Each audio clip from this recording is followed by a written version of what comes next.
পুতিনের বাসভবনে কি সত্যি ইউক্রেন হামলা করল?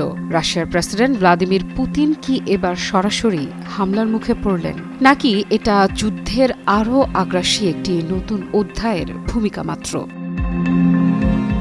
এই প্রশ্নগুলোর উত্তর খুঁজতেই বিশ্বজুড়ে আলোচনার কেন্দ্রে এখন একটি অভিযোগ, ইউক্রেন নাকি রাশিয়ার প্রেসিডেন্ট ভ্লাদিমির পুতিনের বাসভবনে ড্রোন হামলার চেষ্টা করেছে। রাশিয়ার দাবি অনুযায়ী সোমবার নভগরোদ অঞ্চলে অবস্থিত প্রেসিডেন্ট পুতিনের রাষ্ট্রীয় বাসভবন লক্ষ্য করে ইউক্রেন ড্রোন হামলার চেষ্টা চালায়। এই অভিযোগ এসেছে এমন এক সময় যখন মার্কিন প্রেসিডেন্ট ডোনাল্ড ট্রাম্পের সঙ্গে ইউক্রেনের প্রেসিডেন্ট ভলোদিমির জেলেনস্কির বৈঠক শেষ হয়েছে মাত্র কিছুক্ষণ আগেই।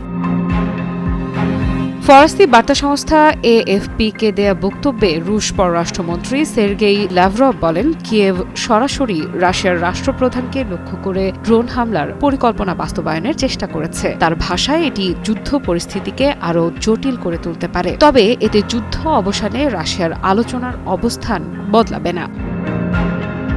ল্যাভরভের দাবি আরও বিস্ময়কর। তিনি বলেন, ২৮ ও ২৯ ডিসেম্বর ইউক্রেন মোট ৯১টি দূরপাল্লার ড্রোন ব্যবহার করে পুতিনের বাসভবন লক্ষ্য করে হামলা চালায়। তবে এই দাবির পক্ষে কোনো দৃশ্যমান প্রমাণ বা ভিডিও ফুটেজ প্রকাশ করা হয়নি, যা নিয়েই প্রশ্ন তুলেছেন আন্তর্জাতিক বিশ্লেষকেরা। রাশিয়ার রাষ্ট্রায়ত্ত বার্তা সংস্থা ইন্টারফ্যাক্স জানায়, ল্যাভরভ সতর্ক ভাষায় বলেছেন, ইউক্রেনের এই ধরনের বেপরোয়া কর্মকাণ্ডের জবাব দেয়া হবে। একই সঙ্গে তিনি দাবি করেন, ইউক্রেনের ছোড়া সব ড্রোনই রাশিয়ার শক্তিশালী আকাশ প্রতিরক্ষা ব্যবস্থার মাধ্যমে ধ্বংস করা হয়েছে। তবে এখানেই শেষ নয়। এত বড় অভিযোগের পরও রাশিয়া যুদ্ধ বন্ধে আলোচনার দরজা পুরোপুরি বন্ধ করছে না, এমন বার্তাও দিয়েছেন ল্যাভরভ। তিনি বলেন, এই হামলার অভিযোগের পরও যুদ্ধের অবসান ঘটাতে কূটনৈতিক প্রক্রিয়া চালিয়ে যাওয়ার আগ্রহ মস্কোর রয়েছে। অন্যদিকে ইউক্রেনের প্রতিক্রিয়া এসেছে আরও কঠোর ভাষায়। প্রেসিডেন্ট ভলোদিমির জেলেনস্কি ক্রেমলিনের এই অভিযোগকে সরাসরি মিথ্যা বলে উড়িয়ে দিয়েছেন। তার দাবি, রাশিয়া নতুন করে ইউক্রেনের ওপর হামলার অজুহাত তৈরি করতেই এই গল্প সাজাচ্ছে। সাংবাদিকদের সঙ্গে আলাপকালে জেলেনস্কি বলেন, এটি রুশ ফেডারেশনের আরেকটি পরিকল্পিত মিথ্যাচার। তার ভাষায়, এই অভিযোগের আড়ালে রাশিয়া কিয়েভ এবং ইউক্রেনের সরকারি স্থাপনাগুলোতে নতুন হামলার ক্ষেত্র তৈরি করতে চাইছে।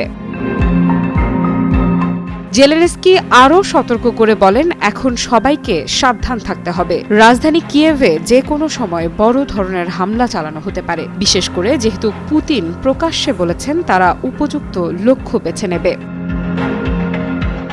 পুতিনের বাসভবনে হামলার অভিযোগ কি সত্যি যুদ্ধের বাস্তবতা, নাকি এটি আরও বড় সামরিক অভিযানের প্রাক ঘোষণা? রাশিয়া ও ইউক্রেনের পাল্টাপাল্টি বক্তব্যের মাঝেই বিশ্ব এখন তাকিয়ে আছে পরবর্তী পদক্ষেপের দিকে। আফরিদা ইফরাত, নিউজ 24।